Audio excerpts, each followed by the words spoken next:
Hey everyone, welcome to the Christ and Coffee podcast. I'm Jeremy, this is Haig, and we're with our good friend, Dr. Matt Silverman. It's a joy to have him with us here this morning, but first, most importantly, I'm having my coffee. Haig, what do you got? I got iced coffee today. I'm mixing things Yeah, up. yeah, and I think I heard Matt has hot chocolate. Yeah, today felt like a hot chocolate day. Yeah, that's awesome. The Christ It's a and first. Hot Chocolate podcast. There you go. Yeah, it's a first for the pod, so it's good to have you with us. Matt, you're a good friend of ours. I've known you since college, I think in your UCLA days. Thinking about when I first met you, and gosh, it must have been United when I was in the college group. Is that what it was? Yeah. I started at UCLA in 2002. So I probably joined the college group sometime in 2003, I think. Yeah, and that's about when I graduated high school to go into college. So yeah, I think you were like a upperclassman, and I was just joining the college group, and so it was cool to get to know you there. You lived in LA for quite a while, and when I was out there. So we've been friends for a long time, and you work in medical diagnostics now. We'll get into that in just a little bit. But Haig, when did you meet Matt? When was the first time you met Matt? I believe it was the same time I think it was the same time around when I met you. So I'm like the East Coast guy in this podcast. And then there was this summer where I did an internship at a church in Hollywood. And then I started meeting the Armenian evangelical community on the West Coast. And I remember meeting the two of you separately, but I definitely was really fond of you guys being very like welcoming and talking to me. So I appreciate that. Cool. That was a good character plug. We're both welcoming and hospitable people. Yeah. And now we're all on a podcast right now. And now we have Chicago, San Francisco area, and New York all together with technology. Yeah, man. We got America covered. We got America covered right now. Yeah, all the coasts. Yeah. That's awesome. Yeah, so Matt, why don't we just start? Why don't you give us a little background? What's your formal title at San Francisco State right now? Yeah, so I teach in the clinical laboratory science program. I'm one of the faculty there. I handle the clinical chemistry and contemporary issues in clinical laboratory science stuff. We teach the folks that do all the medical diagnostic work in the hospital lab. So whenever a doctor orders blood work or something like that, we teach the folks that actually do those tests. So when they collect a blood sample, it goes to the back lab. These are the folks in the back lab that are doing the tests, reporting out the results, interpreting the results, all that stuff. Yeah, that's awesome. And I think you did your master's and doctoral work at UCLA. Is that right? Yeah. So what got you into this field? Yeah, so I'd say I first got interested in the medical field in high school. I was in 9th grade. And I got on Thanksgiving Day, actually, believe it or not, I was diagnosed with stage 4 non-Hodgkin's lymphoma. Wow. So pretty advanced cancer. Pick a body part, and I had over 24 tumors, I think, in my body. We don't know the exact number because by the time they got to the 7th or 8th one, my mom just fainted. So, but yeah, a year of chemotherapy, and I pulled through on the other side. And that got me kind of interested in the medical field. I went on to UCLA and I went into chemical engineering. Well, it was called chemical engineering at the time. Later, they changed the name to chemical and biomolecular engineering because the more names you have in the title of the major, the cooler it is, right? Yeah. So my master's research was all in biofuels production, metabolism, genetic engineering, bacteria, stuff like that. My PhD research, I transitioned into studying cancer metabolism, doing cancer imaging. And then we were studying pancreatic cancer and prostate cancer and new PET imaging methods to detect and monitor those cancers. I finished that in 2014. And a couple months later, a friend of mine from the church up here, the Calvary church up here, approached me and said, hey, we got someone retiring in our program a couple of months. We need someone that can teach the chemistry, that can teach the lab management, that can teach some of the statistics stuff. Are you available? I said, sure, that sounds like fun. So I started full-time at San Francisco State in January of 2015, and I've been teaching there since. Wow. Well, I'm just curious, like back all the way at the beginning of that story with your cancer, were there no signs of that? Like, did you just go in for a regular old test and all of a sudden find out you were riddled with cancer tumors, or? I had been having back pain for months, and we didn't know what it was. We couldn't figure it out. We went to chiropractors, we went to this or that. Nothing was really helping. And eventually we just kind of gave up and said, let's go in for an MRI and see what we find. And the MRI showed 3 tumors on my spine. The largest one had actually eaten away my L3 vertebrae. So Oh I my had God. almost, like, it was, you know, it had been reduced to like this tiny little triangle. It was barely there. So that was what was causing the pain. The oncologist had never seen something like that before, a tumor actually eating away at the bone. But they were originally planning on like cutting out some of my rib and grinding it up into a bone paste and like putting that there to rebuild the vertebrae. But then it just kind of it just grew back on its own for the most part. So we ended up not needing to do that. Man, the human body. What a wild, what a wild story. Wow. Your vertebrae regrew. Yeah. It regenerated. That's crazy. That's wild. Thank God you're okay. I mean, what a story. Yeah, what a story. It was, but you know, it teaches you a lot of how to deal with suffering. Like looking back, it was suffering that told me something was wrong to begin with. And I think that's sometimes true in our lives too. I think something about the suffering we see in the world tells us that there's something broken and something missing that we need that we don't have. And suffering was also part of the healing. Like the chemotherapy was worse than the disease itself, but that was the process of removing what was toxic and dangerous in me, was going through that suffering that removed it. So right. Yeah, we tend to shy away from anything that smacks of discomfort and suffering in our culture, and then this is just a sample of the Christian realization that suffering is actually where God often meets us most and redeems those moments. Yeah, that's beautiful. And any words of wisdom about just people are suffering right now with finances, with losing work, people, especially in New York, getting the coronavirus and elsewhere. Any just words of wisdom on people who are in the midst of suffering, who are listening to the podcast? Any words of advice to give to them? Yeah, I mean, yesterday, my last update that I put out about COVID, I was sharing from Romans chapter 5, and that beginning section of suffering producing perseverance, and perseverance character, and character hope. And one of the conclusions that I shared with that from that is, if hope is the destination, then suffering is necessarily the path, the journey. There's no getting to that hope, that character development, that person that we need to become without that path of suffering. And we're all going to go through this. I mean, we've been blessed in a sense. I don't know if it's blessed or cursed here in the US, that we really go through most of our lives with very minimal suffering. Like I'm used to, for a long time, I've gone on missions trips to Haiti, out kind of in the middle of the jungle there, an orphanage. You look at the people there who are living in homes made out of dirt and garbage, right?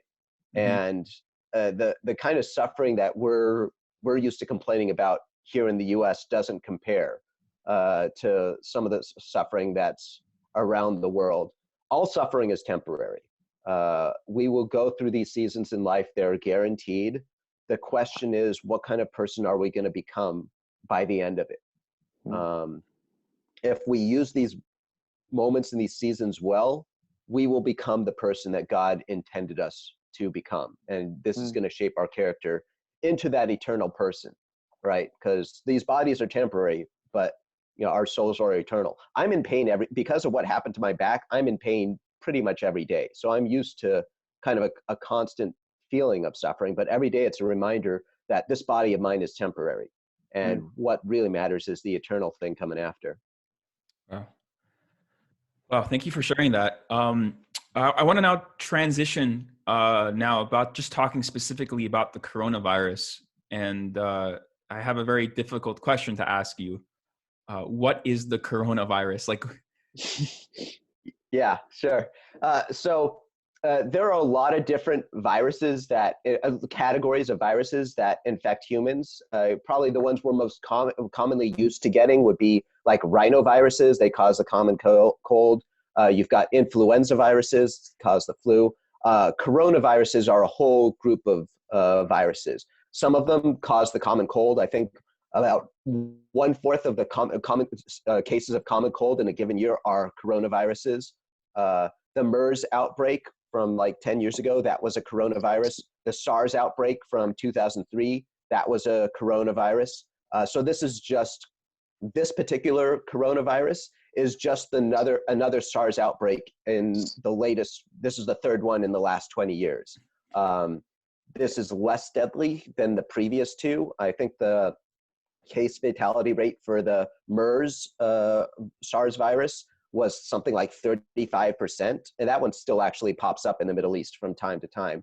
And I think the fatality rate for the first SARS virus was somewhere around 10%, something like that. This one is way lower than those. The tricky thing is it seems like most patients have very few symptoms and still become contagious. So that's made this one virtually impossible to contain. So in terms of lethality, it's safer, but in terms of how much it spreads, usually for a SARS virus, the symptoms are so bad that it's obvious who has it. And to quarantine them and keep them separated from everyone else. This one, we don't have those obvious symptoms, and it's made it trickier to contain. Yeah, that's interesting. That kind of answers my question, because I remember SARS, that was back in the what? 2003, yeah, early 2000s. Yeah. And so, I remember that being in the news, but never to the extent, obviously, that we're in now. I mean, this is unprecedented. And so it was always kind of strange. It's like, this is a similar strain of virus. Why is this being so exploded in proportion?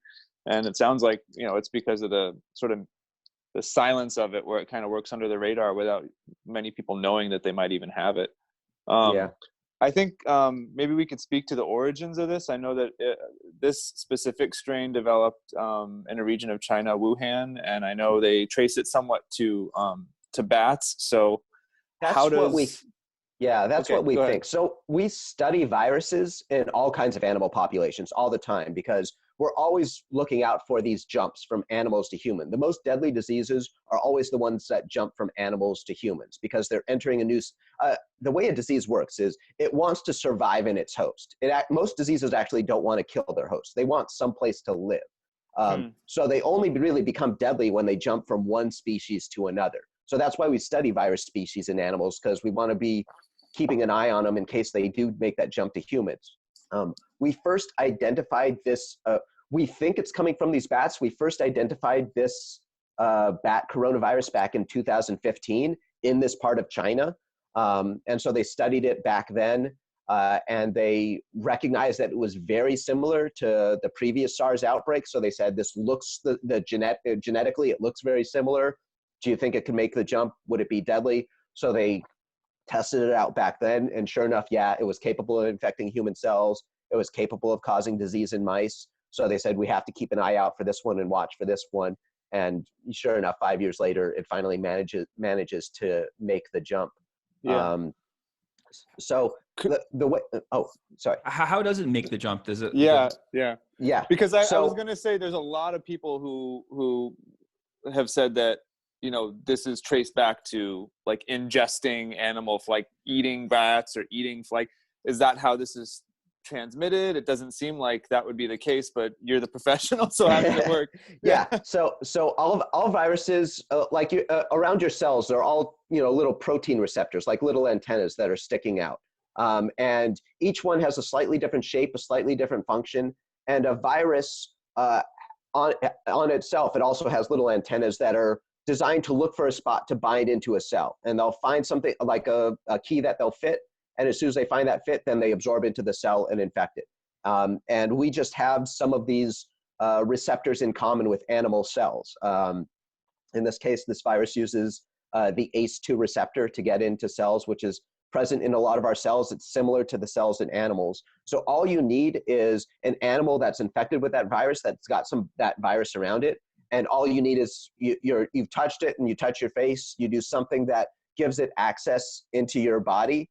And if enough of the virus gets through, and it gets through your body's initial defenses, because your body has a ton of surface level protection against viruses. When you get enough virus that can eventually slip through that, that's when you can get an infection.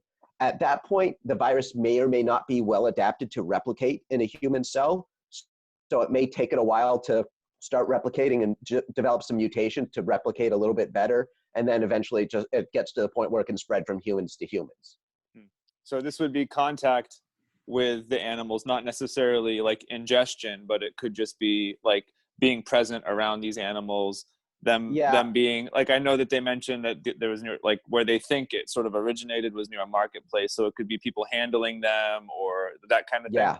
So in theory, you've got an animal that's infected with a virus. They've got virus on them because it's in their saliva. And so that gets out.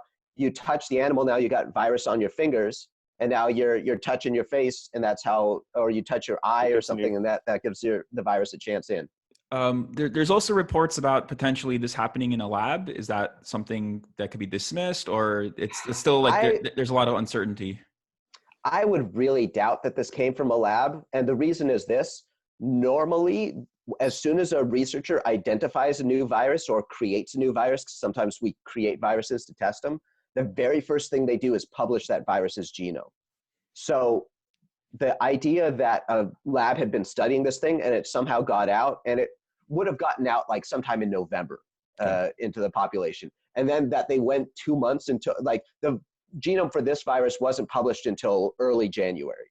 So the idea that they went that long with a virus that they didn't know had gotten out and had never published the genome, that would be pretty unusual. So we study, like all the people that study viruses for a living, right? We've got a whole database of virus genomes from viruses all over the world, and we can search them in an instant. We get a new virus out, we go through that whole list, and what does this virus look like? Everyone who does this for a living says the closest thing we can find to this is that population of bat coronaviruses that was circulating in the Wuhan area. It's not identical to them, but it's similar enough that they think it's somehow related to them. Whether it jumped from bats to another animals to humans, or it mutated enough in bats and then jumped directly to humans, we don't know that. But of all the viruses we've studied all around the world, those are the ones that it looks the most like. Wow. Just for clarification purposes, the genome is the genetic makeup of a specific virus, correct? Yeah. So the genome for this virus is 30,000 letters long. And we've characterized each part of it. We've studied each part of it. We've compared it to all the other viruses around the world. So yeah, when they say, because it is true in that Wuhan, in these virology labs, they do create, mutant viruses to study. They created a version of this bat coronavirus to study in mice because they wanted to see, can it actually cause disease, right? So they took parts of it, they put it into a mouse virus, and they studied it in a virus that's designed to infect mice and not humans, because it's kind of unethical to do those kinds of experiments in humans. So this virus is not. This virus is not that virus. Like, you can compare their genomes and they're different. So we think this is very closely related to the virus that was circulating that bat population. Right.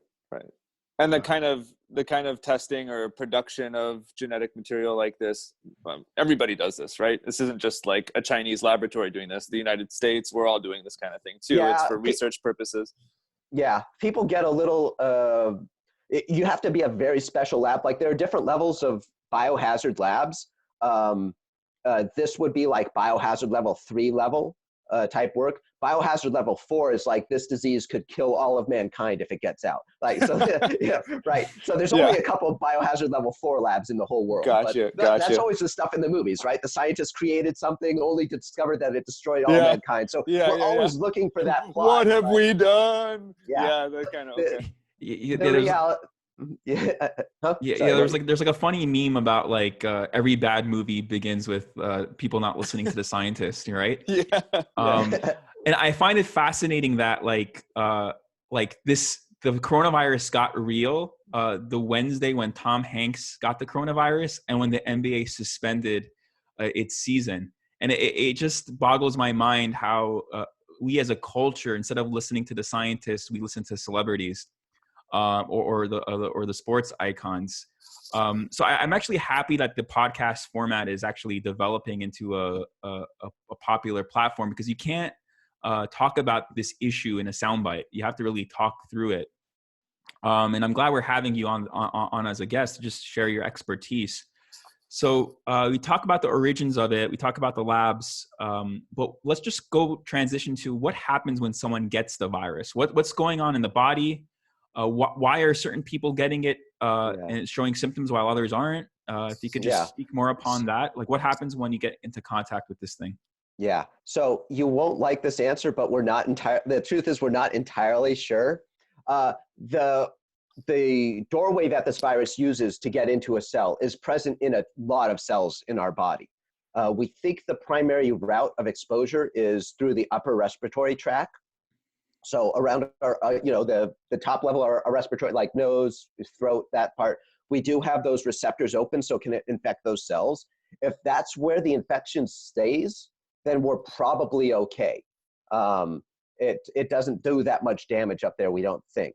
If it gets down into the lower lungs, like it migrates all the way down there, that's when you start having the real respiratory problems. It starts infecting a cell, right? And it replicates inside that cell, and eventually that cell dies, and then it releases a lot more virus, and they go on to infect other cells. So you can imagine killing the cells in your lungs one by one, and first it's 1, and then it's 1,000, and then it's 10,000. Eventually those add up, and the lungs start getting really damaged. What we're realizing now that we didn't really think about when this virus first came out is this ACE2 receptor is present in many cells throughout our body. So if this thing could get in the blood, this is present in all the cells that line our blood vessels, the endothelium. So once it starts infecting those, then we think it can start causing these vascular issues. We're starting to see patients coming out with blood clots and strokes and stuff like that. This ACE2 receptor that this virus is binding to, that actually has a physiological role in the body. It's actually important for us. So with all this virus going around, clogging up those receptors and killing cells that are using those receptors, we think it's causing not just the lung problems that you traditionally think of with the SARS virus in a respiratory illness, but also thrombosis, blood clotting problems throughout the body. So we think in some patients, at least a fraction of the patients, that's what's happening. The crazy thing is there is no typical patient for this thing. You have two people who seem fairly identical. You do CT scans of their lungs, and they have two different versions of infection with them. One is your more traditional SARS virus infection, where you've got what we call acute respiratory distress syndrome, ARDS, where you've got all that fluid building up in the lungs, and that's what's interfering with the breathing. But then you've also got what seems to be coming from the blood, where it's infecting these the blood vessels, causing these blood clots. And then rather than the fluid building up in the lungs, it's actually blood clots that are building up in the lungs, interfering with our ability to absorb oxygen from the air. And right now we don't have the ability to accurately predict which direction a patient's going to go. And the treatment for either one of those directions is different. That's what's making it tricky. More hospitals now are starting to put their patients on blood thinners on the idea that if it's primary blood clots that are causing these strokes and causing these respiratory issues, if we put them on a blood thinner to reduce the blood clots forming, that might be the key that keeps these patients out of the hospital. We're not entirely sure, but coming through the month of April, coming out of April, that's the lesson that we came out with, that we need to treat some more of these patients with blood thinners and see how that goes. So you mentioned it's the A2 receptors that are really the key ACE2, ACE2. Oh, like the card, okay. ACE. Yeah, okay, ACE2. So these ACE2 receptors then are like the gateway to the body, to the cell systems, okay. So was that the case in the other coronaviruses like SARS, MERS, the common cold? I know it was the case in MERS, right? And there's at least one other common cold coronavirus. Virology is not my specialty, so I don't know the ones that each of them use. I know that the MERS virus uses this same receptor, and I believe there's another common cold coronavirus that uses this one. I don't know if this is unique to coronaviruses or if there are other viruses that use it too. That's not really, my specialty is more on like the blood diagnostic side than that side, but this isn't the first virus to use that receptor to get into a cell. And I'm curious, everything on the news keeps indicating that for some reason, mysteriously, really young children and kids don't seem to be at risk for, I don't know if it's whether they're at risk for contracting it or just at risk for developing symptoms. Yeah, we don't. So is there any research on that or any indication of what's going on there? Yeah, so definitely kids are not getting symptoms with this thing. It's very, very rare. Whether or not they are getting infected and they're contagious, we don't know that yet. I did find a case of a 6-month-old infant that was studied in China where no symptoms at all, but they tested its saliva, its throat for the virus, and the virus levels were super high in it. So that baby would have been contagious, but had no symptoms at all. If the primary problem that this virus is causing is actually the thrombosis, the problem with our blood vessels and the clotting, in theory, the patients that would be most susceptible to this disruption of the ACE2 receptor would be patients with hypertension, patients with diabetes, patients with heart issues, cardiovascular issues, stuff like that. And those are the patients that we're actually seeing the most in the hospitals right now. We're not even seeing, like, we were expecting COPD patients, asthma patients, and smokers and stuff like that. And we are seeing those patients, but it's much more of the hypertension, high blood pressure patients. In theory, this would not be as disruptive in a kid. They have healthier vascular system than an adult. So if this is the primary problem that this is causing, that might explain why kids don't develop symptoms and don't seem to have a problem with it, but adults do. We also don't know if there's a genetic susceptibility component to it. Interesting. So why is one person super sick and another? Is there a genetic difference between those two? You know, these are the questions that we're asking that we're hopefully going to get the answers to in a couple months. But I mean, we are fortunate that kids don't seem to come down with serious cases of this thing because, you know, that would just make it even much more of a nightmare to deal with. So we're still identifying who the high risk populations are, but right now we're leaning towards older diabetic patients, hypertension patients. Those are the ones that we really need to watch out for these next few months. And can you just give insight on testing? Like, what is the testing process like? What's going to look like for your moving forward? Should everyone get tested? What's the best way to streamline that? Yeah, so there are a lot of different tests that we use for a virus like this. The very first one that we started to use, because it's the easiest one to put together, is actually testing for the virus genetic material. So this is, you think of your DNA. This virus actually uses RNA. It doesn't use DNA, but the same basic concept. What they do is when the virus has infected you, you know, it's breaking out, it's infected a cell and then it lyses the cell and it starts leaking out. You take a swab like to the back of the throat or to the back of the nose, and you collect a sample of that saliva or whatever you got back there. And then you test that for the RNA of the virus.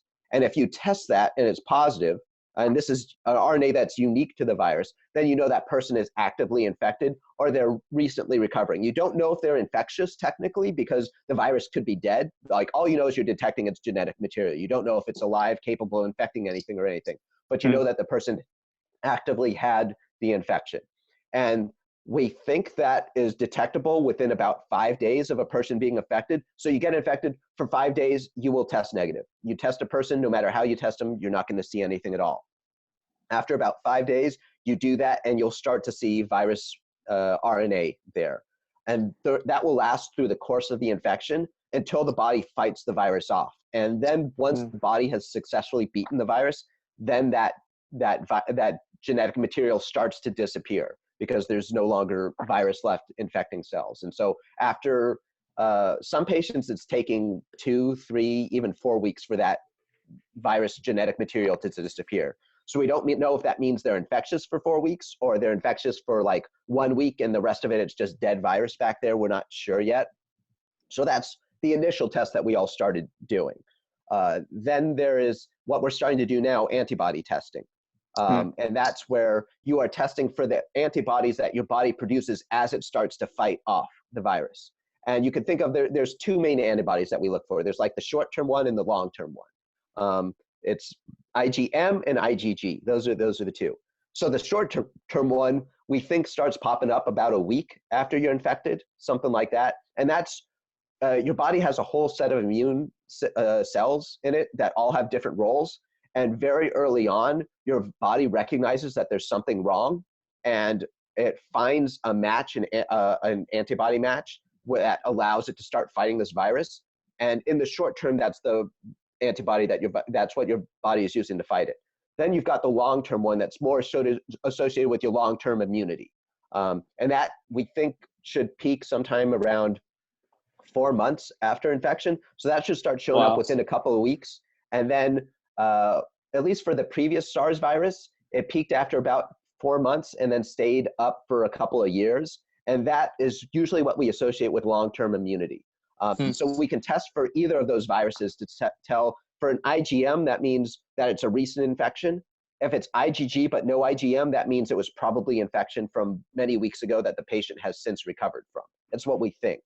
But we haven't had enough cases to test yet to really confirm that. The problem is when these tests first come out, normally for a test like that, you would do a ton of accuracy testing ahead of time. And you'd have a bunch of known patients and you'd have a bunch of unknown patients. You'd do the test in both of them and you'd figure out the exact profile. Because this was such a unique situation and we were so desperate, the FDA basically gave everyone the green light to just go ahead, and we're basically field testing these things.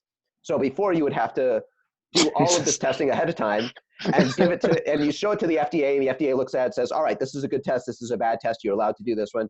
Because we were so desperate, the FDA kind of just threw its hands up in the air. It's like, all right, you guys, as long as it looks good, go for it. And which is good and bad, right? It means we don't yet know which of these antibody tests are the most accurate ones.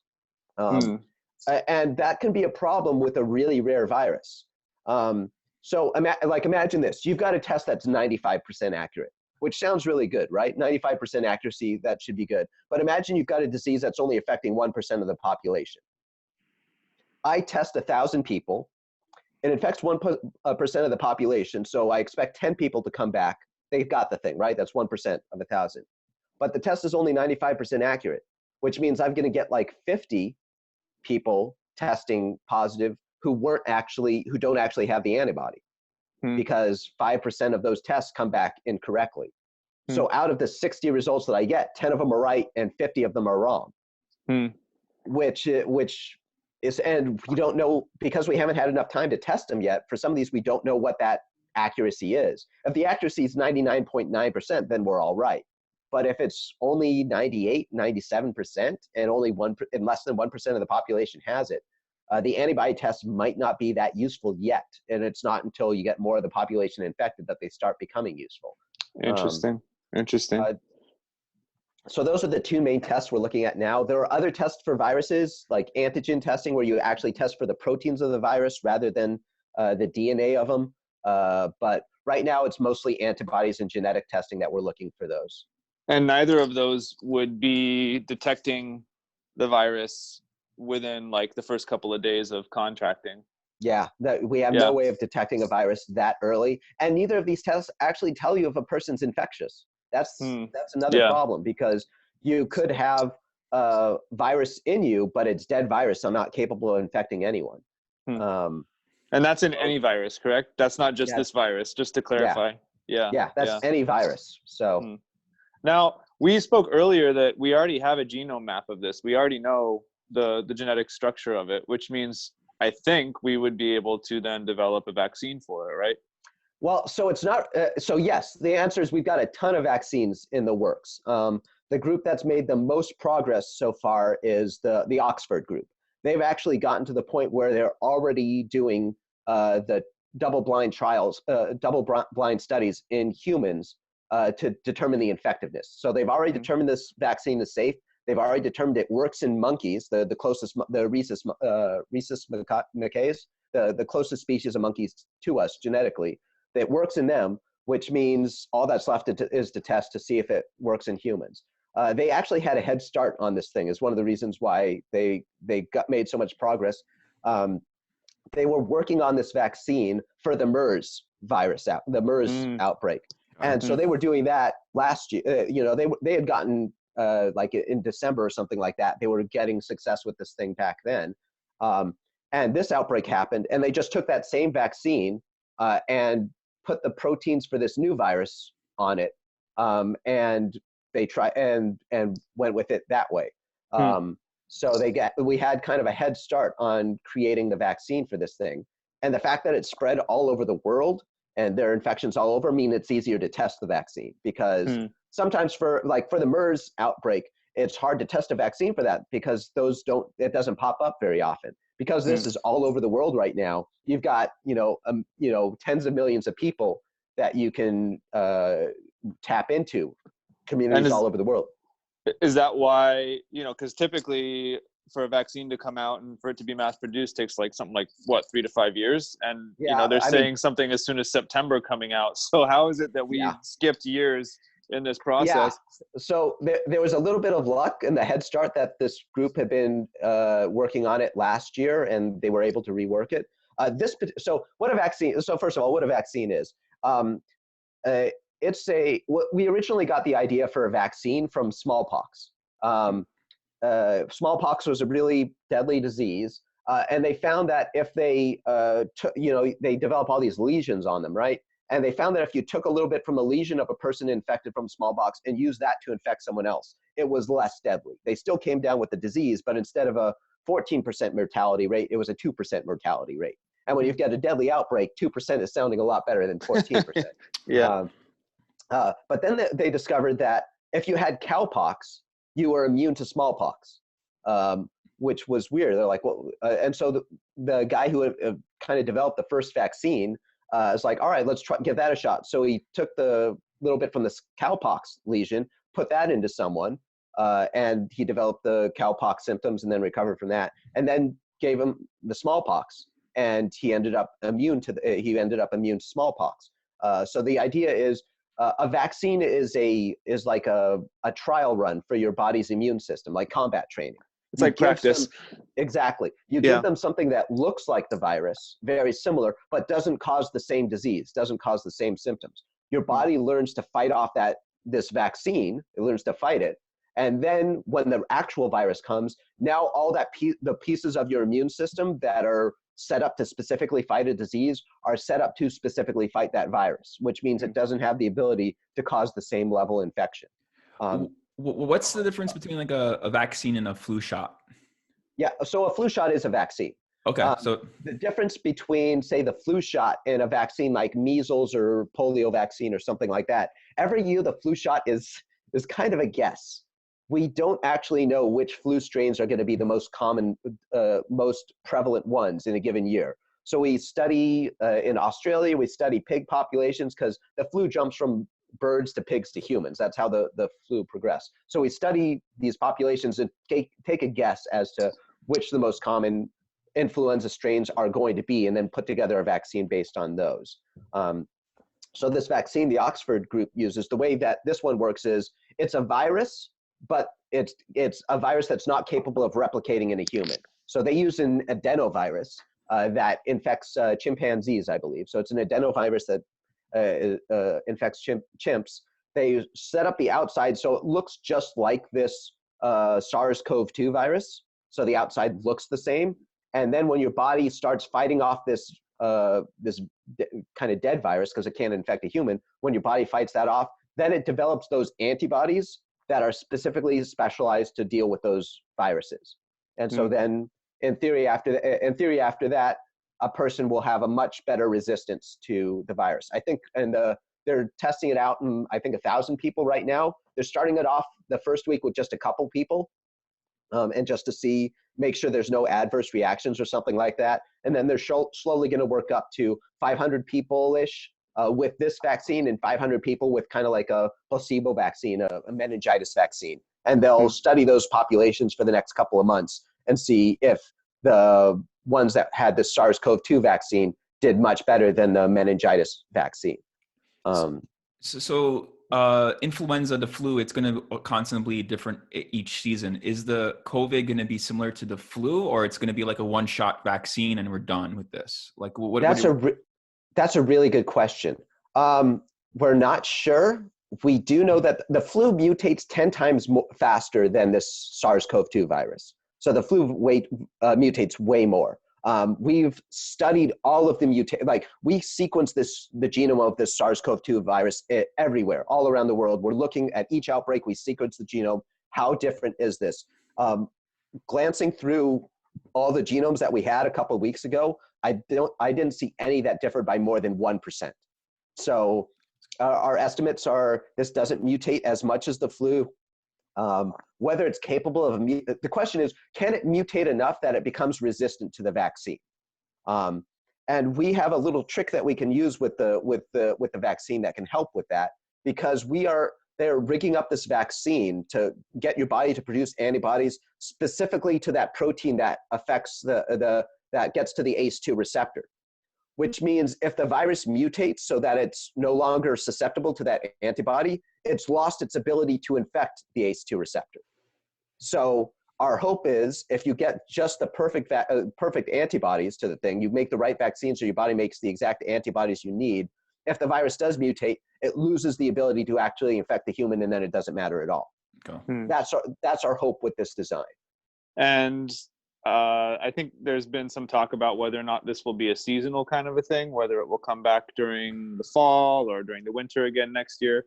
Is there any research or evidence that it will be cyclical like this? Or so as a general rule of thumb, no virus is going to go away until the majority of your population is immune to it. Herd immunity? Herd so immunity. What is that exactly? So once you've had a virus, your body is immune to it for a period of time. For the common cold, that lasts for about 1 year. For the previous SARS outbreak, we think that lasted about 3 years of immunity.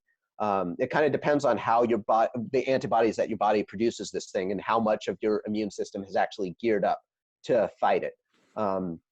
As long as immunity to this thing lasts a couple years and the virus doesn't mutate very much, the vaccine should, for the most part, eliminate it.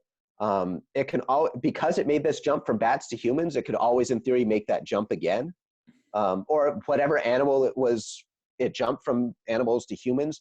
Like MERS is still jumping from animals to humans right now, so that's still a regular thing in the Middle East.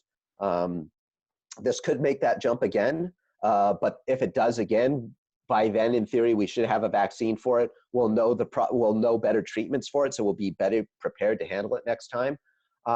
I don't think this is going to be seasonal, just because the lockdowns that we are doing, it's slowing the virus, but it's not eliminating it. So even here in the Bay Area, we started our lockdowns, our shelter in place in mid-March. We are still having new cases here, and that's a month and a half, almost 2 months later. So this virus is going to be around infecting people until maybe like 70, 80% of the population has either been infected or vaccinated to this thing, and then is immune. And then at that point, the virus starts running out of people to infect, right? Because if I'm infected and 4 out of the 5 people around me are resistant to the thing, the chances that I'm going to perfectly connect with that one person who's susceptible to it and infect them is pretty low. Right. So the herd immunity can be developed either from getting infected through natural causes like contact or vaccination that creates enough of a buildup against it, and your body is practiced enough against it that it just will die out because nobody else is getting it. Exactly. Those are the two ways to contract herd immunity. Yeah. So like polio, we pretty much eliminated the disease, right? Because everyone got vaccinated for it. It ran out of people to infect, and it pretty much got eliminated. Measles we had eliminated for the most part in the developed world, and then for some reason everyone decided that the vaccines that we had been using for decades were all of a sudden deadly and stopped wanting to take them. Also we're not entirely sure, can measles mutate to be, slightly resistant to the vaccine? It's hard to say. No vaccine is 100% effective. For this one that the Oxford group is testing right now, they're shooting for like an 80% effectiveness for it. If you can get 80% effectiveness, that should be enough for getting that herd immunity status. Yeah. So I guess 2 quick questions. One, back to the speed of putting out the vaccine. Like, it's coming out now, they're saying estimates of the fall. Is that just because the Oxford group had a head start, or is there just so much more data because it's a global thing that they're able to What moved Yeah, that forward? we do have more data. With more populations infected, it's easier to test this thing. And we also cheated a little. Normally, in the process of developing a vaccine, each step is super expensive. So you don't go to the next step until you've proved that the first step works, right? So you imagine you're climbing a ladder, you don't step up to the next run until you've got your foot firmly in the first one. Right. Because this situation was so unique and the world was so desperate, we've actually done a couple steps of the ladder at the same time. Oh, interesting. Which is more expensive, and it's an expensive gamble, right? Yeah. They're already starting to mass produce this vaccine on the off chance that it will work. Wow. Which is expensive, but it means that it's ready for deployment if it proves effective. As soon as they get the research data. Yeah. Yeah. So Wow. that's why these vaccines are coming out so quickly, because we recognize this is unprecedented. We have greater medical technology now than we've ever had before. So we've skipped some of these. So that's helped us go faster. We knew about this virus back in 2015, so that helped a little bit. We had gotten a head start with the previous SARS virus and the MERS virus, so we knew enough ahead of time that we were able to fast track a lot of this stuff. Now, I do want to throw in a caveat there. Coronaviruses are notoriously difficult to make a vaccine for. We generally have not had much success with them.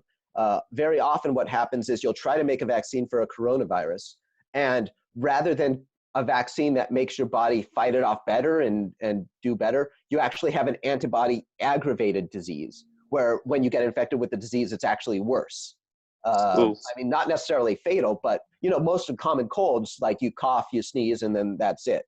So sometimes when we try to make a vaccine for something like that, the symptoms that you get are actually worse, because there's if your body doesn't generate the exact right immune response, then you have worse symptoms. I don't think that's going to be the case with this one, but that's that is something to keep in mind. That's always a risk. Yeah, it's always a risk, but we're already safety testing this thing. So if that is an issue, we will find that out very quickly. And also, starting to mass produce the thing in September doesn't mean it's going to be available for 6 billion people in September. And that's something that we have to keep in mind too. And there is going to have to be some hard decisions about where does the priority go for distributing this vaccine. Because even if you're making 1 million doses a day to reach 6 billion people, right? There's so who gets the priority? Right. We're probably gonna have to prioritize the high-risk individuals, high-risk communities, and those of us who are lower risk, then we'll probably have to wait a turn. Or, there's also debate back and forth on whether or not, if it takes longer to develop the vaccine, will we reach herd immunity before the vaccine is developed? Because this thing is super contagious, and even with shelter in place, it's not clear how long we'll be able to contain this thing and keep it like New York's already we think something like 20% of the New York City has already had this thing, which isn't herd immunity, but you can imagine if you have another New York level outbreak in New York, if they let things up and another one of those happens, then you're probably looking at 50% of New York City that's already had this thing. At that point, you might not need a vaccine because so many You're almost there. Yeah. Yeah. So we don't know yet what percentage of the population needs to have resistance to this in order to establish the herd immunity. Can you just I guess on my end, one last super technical question for you to make a clarification on. So there's the vaccine, and then there's also been all sorts of news over the last week with, I'm going to say the drug wrong, but remdesivir, is that right? Remdesivir, yeah. Remdesivir. Yeah. Can you make the distinction between the vaccine and remdesivir? Because I've heard some people conflate those two. Remdesivir is not a vaccine, but what does it do? Can you give us a little bit of a breakdown on what that is? So a vaccine is preparing your body ahead of time to fight off the disease. So your immune system's already set, ready to go. Remdesivir is an example of one of the antiviral medications that we're trying out. It works by preventing that once you're infected with the virus, it makes it more difficult for the virus to replicate, which means you got a person with an active viral infection. The virus is only dangerous if it starts killing off a lot of your cells, right? And the only way it can do that is by infecting a cell, replicating, and then breaking out of that cell and infecting more cells. The way these antivirals work is they interfere with the ability of that virus to replicate inside you. So once you're infected and the virus is replicating, you take an antiviral and the virus starts replicating more slowly. And it gives your body more time to generate that immune response necessary to fight it off. So an antiviral therapy is something that you would give someone after they're infected to help their body fight the infection off. A vaccine is something you give someone before the infection to prepare your body ahead of time to fight off the disease. Would it be fair to compare remdesivir with something like Tamiflu? Are those similar? Yeah, Tamiflu is an antiviral. So yeah, different viral strains, but a similar concept. Yeah, same concept. Got it. Thank you. Can we just give some advice on next steps? Like, what do the next couple of months look like, especially as certain bans will be lifted from the state and federal, and then also as people are getting starting to like lose their cool, start protesting. So what do you think is the best course of action next couple of months? Yeah, there's a lot of back and forth in the medical community about this. There's not really 100% consensus on what the best strategy is. And this is part of the problem. And not just from an economic perspective, because like the economics are one thing, but even from a health perspective, having a huge percentage of your population staying at home on the couch watching Netflix is not the best for our health outcomes. We need to be outdoors. We need to have sunlight. Like when we start getting results of like reports of the strokes and stuff like that in the young patients, on the one hand, we were thinking, oh, is it the virus? But on the other hand, the other major risk factors for developing blood clots and strokes, lack of physical activity, poor diet, stress, depression, right? And what do we have more of now that all the shelter in place stuff has been put into place, right? More people staying at home, less activity. So we think right now, we're going off of the assumption right now that this thing is very contagious in asymptomatic individuals. We can't prove it, but there's a lot of scenarios where that makes the most sense. New York had the worst outbreak of anywhere, and they've got that huge mass transit system. And ridership for that mass transit didn't drop very much. So that's a huge, I think we're probably going to see a major decline in that type of mass transit use over the next few months, until most of the population has resisted this thing. Anything where you're cramming a ton of people into a crowded space like that is going to be a recipe for disaster. In terms of gatherings, like the classic case study was early in March. You had, I believe it was in Washington, there was a church choir practice.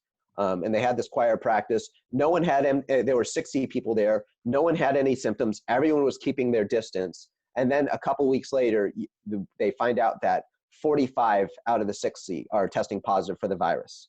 And several of them ended up in the hospital. A couple died. No one had any symptoms.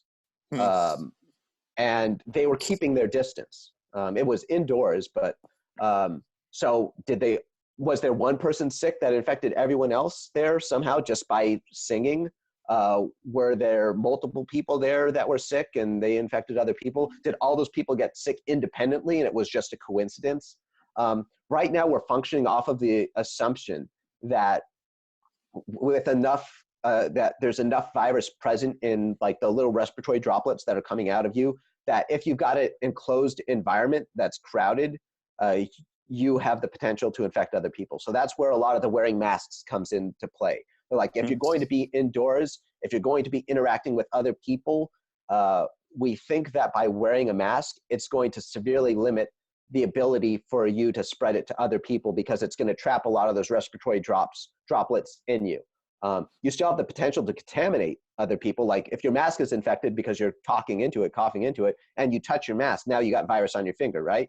You touch a surface, now there's virus on that surface, someone else touches it. So there's, even with masks, if people aren't wearing them properly, you still have the potential to infect other people.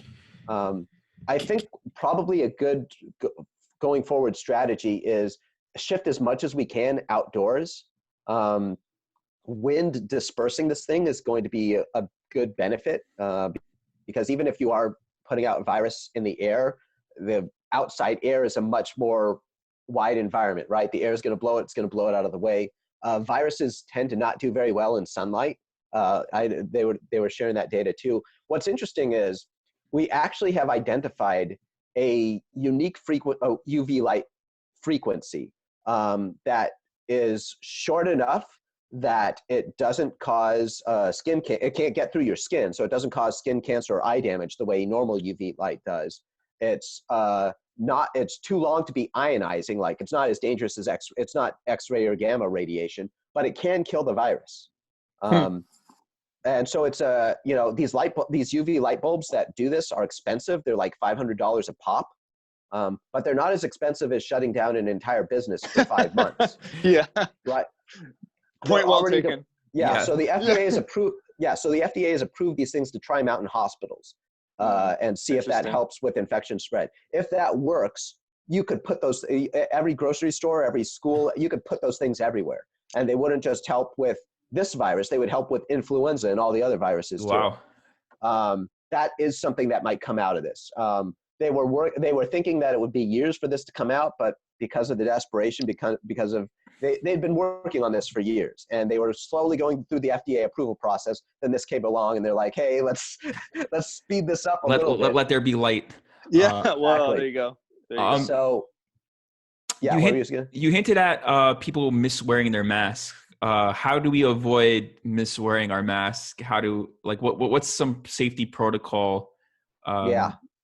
So probably our best strategy going forward is, if you want to properly avoid contaminating other people, whenever you're going into an indoors setting or something, or a setting where you're going to be interacting with other people, at that point you put the mask on, and then you use hand sanitizer or soap wash or something, wash your hands, and now your hands are clean, right? You put the mask on, you're blocking anything coming out, and your hands are clean.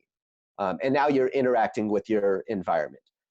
Interacting with your environment, now your hands are contaminated with the environment, right? So before you take your mask off, you wash your hands or hand sanitize your hands again, then take the mask off, and then you're good. That's probably going to be a good ballpark strategy for going forward with this thing. Can I just jump in to clarify? The strategy is to assume that you have it, right? Right. You can't do anything to protect yourself if somebody else has it, correct? Like the mask doesn't help you from that. Probably not. So I shouldn't say that. It would, if this aerosolized aspect of it is a thing that we actually have to worry. Like originally, I was thinking this was just going to be someone coughs on a surface, you touch the surface, and that's how you infect yourself. If it is aerosolized, if the mask has a waterproof barrier in it, like that's what a surgical mask has, like that they use in the hospital. There's two different masks in the hospital. There's the N95s that are designed to have a perfect seal that prevents anything from getting in. And then you've got your simple surface level surgical masks. And that the outside is waterproof, so nothing's getting through. And the inside is absorbent. So if you cough into the thing, it absorbs any respiratory droplets coming out of you. So it's designed to minimize the potential for a person to get infected and to infect others. You have a mask with that same type of feature. It will offer some protection. Indoors, it's not clear if that's going to be enough. If you're in a room full of sick people in the ICU, we have tested the air in the ICU for presence of the virus. And in the areas where people are coughing, they're really sick, it is there. We don't have the ability to test that for asymptomatic patients, because who do you test, right? Who do you test? Yeah, you have no idea who's infected or not. So we don't yet have the ability, we can't do the experiments that we really want to do, which is get a whole room full of asymptomatic people and see how much virus is in the air. If we could do that experiment, that would tell us a lot, but we can't. So we're guessing right now. Interesting. So in theory, if everyone's wearing masks, that helps prevent the virus from getting into the air, which prevents transmission. That's what we're guessing right now. That's the theory that we're going with for the next couple of months. Wow. Is there a way to make like a makeshift mask for people who don't have like a doctor mask, or like how long do those masks last before? They last. Yeah. So I cut up an old shirt and just used and made a mask out of that. Those would last indefinitely. Because like, even if you were worried about the mask getting contaminated from the environment, you just wash it with soap and wash it, and then you're good to, if a cloth mask, you just wash it. You'd want to make a mask with a couple of layers. So that way, if like there's something in the air, it gets caught in the first layer and not the back layer that's get in contact with your mouth.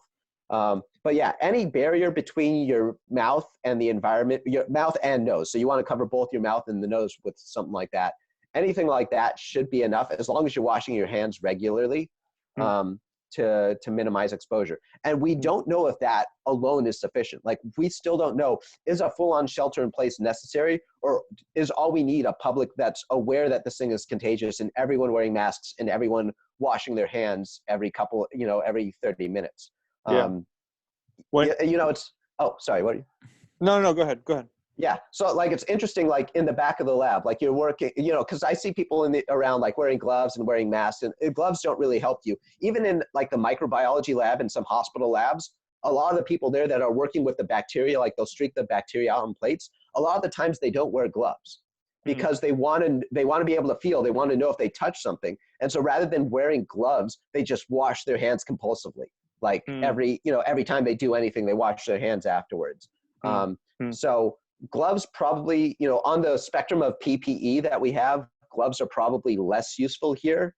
And it's really, we think it's really going to be masks going forward that are going to be helpful, as long as we don't treat the mask as something that makes us immune to the thing. Like, we still need to be practicing some common sense with that. But I wonder, like, on a practical level, like full circle back to churches, like, what will church look like for the next couple of months? Like, if we release the shelter in place and June, July, summer months, we're coming back to meet together in churches. It's an enclosed space. It's, in our community, it's most church communities, they do at least have some elder population. So there's at-risk people. What is it going to look like at that point? So the problem is we default to back to that choir case in Washington, where we don't know how many people showed up to that practice sick. None of them had symptoms, but walking away, 45 of the 60 were infected. Yeah. And that's singing, right? In church, we go and we sing. Yeah. We don't know. So ventilation, does ventilation help at all? I mean, like, open windows. Yeah. Open windows, ventilation helps. If everyone is wearing a mask, we think that would help. But I think because of the risk for the next couple of months, I have a suspicion that a lot of us, even if some of us are, those of us that are young and healthy and aren't really worried about it, are going into the church service. I think our church services are going to be much smaller until most of the population has had this thing or is immune to the thing. That's just, so there's two sides. There's the medical side and there's also the public mindset side. So I think the public mindset side in and of itself, you've got two extremes. You've got those that are convinced that this is the Black Plague and we're all going to die. And you've got those that are convinced this is all a government hoax and the virus isn't real, right? Yeah. And there are churches that are predominantly one or the other. So that are predominantly, this thing is super dangerous. We all have, like, for all, like my Sunday school class, all my Sunday school parents, the thing that they were worried about is, are my kids going to get it? I'm scared. I don't want my kids going to this or that. And so for me, talking to them, it was a lot of, hey, don't worry. We've got this under control. This doesn't seem to infect kids. You don't have to be, stress level 100 right now. I would not give that same advice to someone who is convinced that this is a government hoax and the virus isn't real. I think there are a lot of churches, from the other Christians I've talked with, there do seem to be a lot of churches that are filled much more with people that are, this is a government hoax and it's not real. Those are the churches that I would be most concerned about because of that church choir example. Like, if you can, and the carefree attitude, right? Yeah, the carefree. Yeah. And that was a choir that was taking precautions. Like, they were keeping separate from each other. They were not hugging. They were not doing any of that stuff. And still 75% of the group seems to have gotten infected in that one sitting, right? So that could happen in any setting where you've got a lot of people gathered together, all singing together. What about it's part of the Christian tradition that we eat together. It's one of our sacraments, the Lord's Supper. So what about food? I mean, like, a lot of churches have coffee hours. A lot of communities, that's how they fellowship, how they connect, is over food. Is there any indication that ingesting food or sharing food would cultivate the virus? I mean, no more than just any other physical contact, right? Like, if I've got virus on my hand and I shake your hand, now it's on your hand. Yeah. This virus does not survive. This virus survives very well on smooth surfaces. It does not survive very well on porous surfaces. Like cardboard, it only lasts for like a day. So I don't know if anyone's tested how long the virus survives on a sandwich. But like the kitchen counter in your church kitchen or something like that, someone coughs or someone's infected, they get it on that. It could survive for a good couple of days on a stainless steel, kitchen counter type surface in the kitchen there. I do think, just for wisdom's sake, until we know the primary route of transmission for this thing, even once this ban is lifted, talking with my church council yesterday, we were meeting with the mindset that we're going to do a lot of live streaming. There's going to be a lot of people, even after after shelter in place is lifted, a lot of people are going to be watching from home.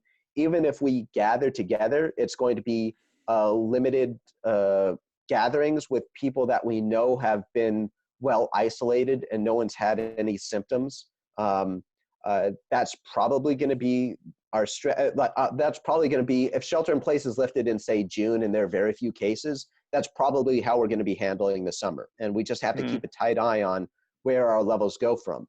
Like the standards that the federal government has put forward is like 14 days of declining cases. That the number that we really want to be looking at is how many people are currently in the hospital with the thing. Because that tells you, if you're guessing that 5% of the people that come down with this virus end up in the hospital, you just take how many people came down when showed up in the hospital this week, multiply that by like 10 or 20, and that's how many people got infected this week, right? Because if 5% of the people show up in the hospital, then that means you probably had a bunch of people that were infected that have no symptoms that may or may not be contagious, right?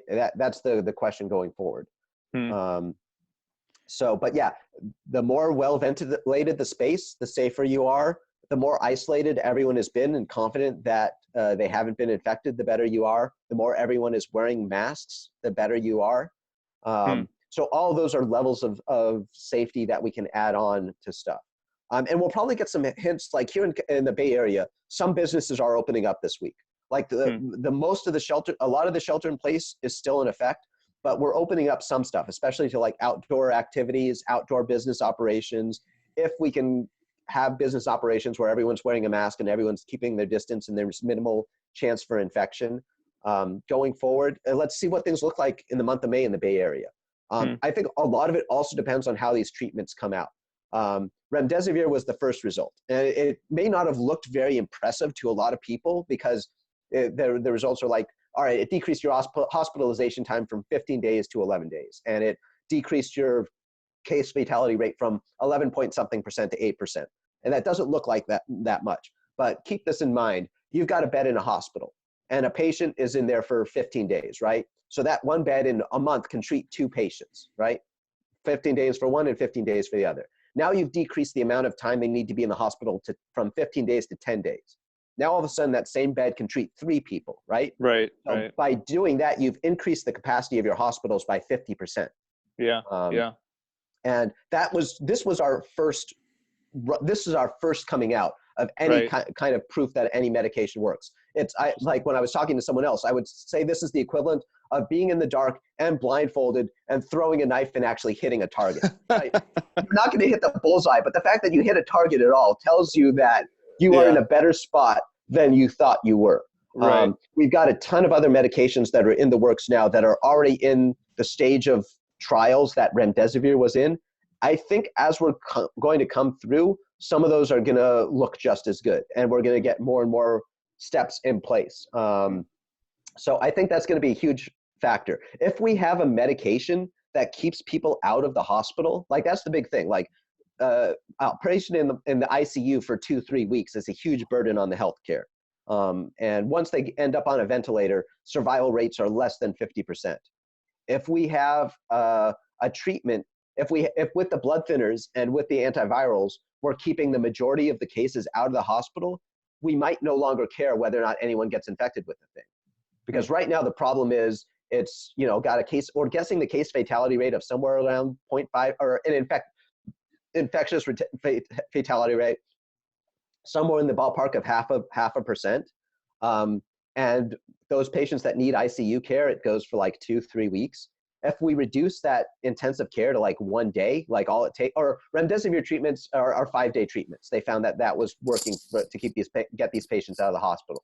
So even just reducing it from 3 weeks to 5 days and and it keeps most of the people from developing these strokes and blood clots, we make enough of it for everyone, we might care less about whether or not we get infected. I think that May is going to be a huge trend. There's a lot of unknowns going into May, and I think there's going to be a lot of knowns coming out of May. I think May is going to be a huge month because a lot of these trials are going to come back.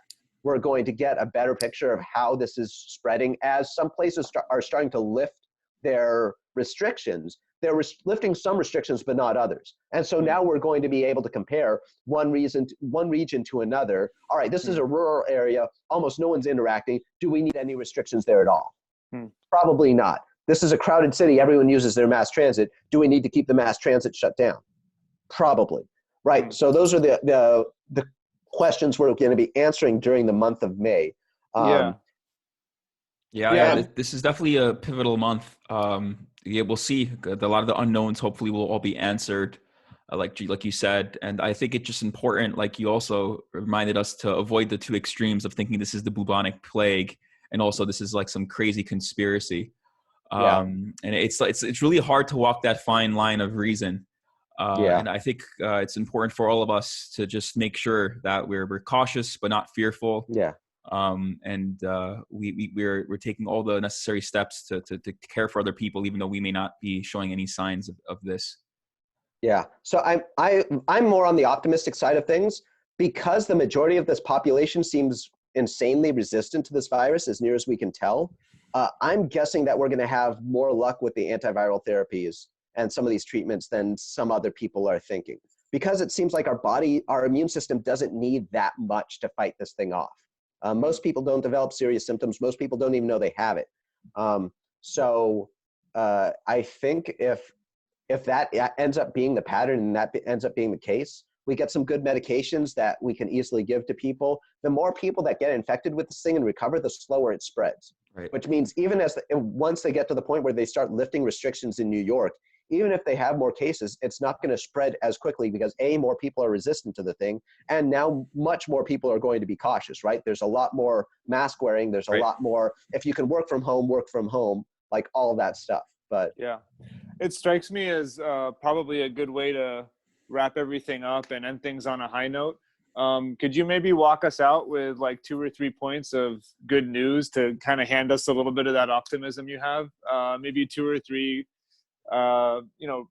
hopeful signs of things getting better down the road to kind of pique people's interest and give them a little bit of hope moving forward.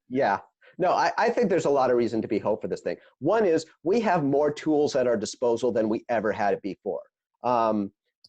Researchers from all over the world dropped everything that they're doing right now, and they focused all their efforts solely on this. UCSF, they have a bunch of labs over there. There was one group of their labs where they all stopped everything they were doing just to study the way that the proteins in our cell that this virus hijacks. This work would normally take like 2 to 3 years to do. They did it in like 3 weeks. Wow. So we are making faster progress on this thing than we've ever made on any other disease before. We already have clinical trials coming back that are showing that medications are helpful. We already have antibody studies that are coming back that show the majority of people who come down with this thing don't have any serious problems. They don't need hospitalization. They don't have serious symptoms. And there's something different between those patients and the ones that get sick. Hopefully in this month, we're going to figure out what that difference is, and we will figure out how to apply that protection to the high-risk population. We've got a vaccine that we're developing faster than ever. And even if we can't give it to 6 billion people in September, the ability to give it to our high-risk population makes us safer than ever. We've got more technologies now than ever to reduce community spread, especially if like this UV light technology, the UV light bulbs, if we put them everywhere, we put them in all our schools, all our restaurants, all our grocery stores, that massively reduces our chance for widespread infection. All these tools are in place. We are testing them now. I think by the end of May, we'll have a much more complete picture on which of these tools are the best ones to use. And let's see what happens during the summer. I think all those reasons are important for us I think all those reasons are reasons to give us some optimism in this thing. And then in the end, you know, as Christians, we know God's ultimately in control of all of this. It's not like this is the first plague to hit the world. We've seen plenty of plagues. There are plagues in the Bible, right? We always, you know, we get through on the other side. We put our faith in God. We trust in God. And we do our best to help others. Like, you know, there are a lot of folks in need right now, and we're going to be mindful of that. We're going to be helping those who are in need and making sure no one falls through the cracks. Wonderful. Awesome. Wonderful. Thank you, Dr. Matt Silverman. Well, this was a really enlightening conversation. I hope to continue the conversation. Maybe after May, we could get an update and see what everything has happened. But this is super insightful, just to go through everything in such a thorough manner and just telling us what all these different groups are doing to combat this. And one of the cool things about what I'm witnessing is the kind of sense of unity among different types of people coming together to fight this common enemy and tackling it from all the different angles. So thank you. I've reached the end of my iced coffee. Just one more sip. And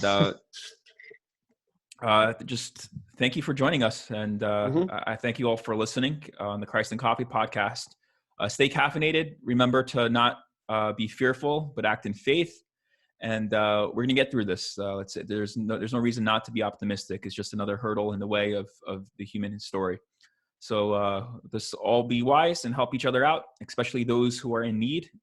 Let's all do our job to join hands and help one another. Thank you for watching, everyone. Thank you, Dr. Silverman. This has been a real delight. Stay caffeinated, everyone.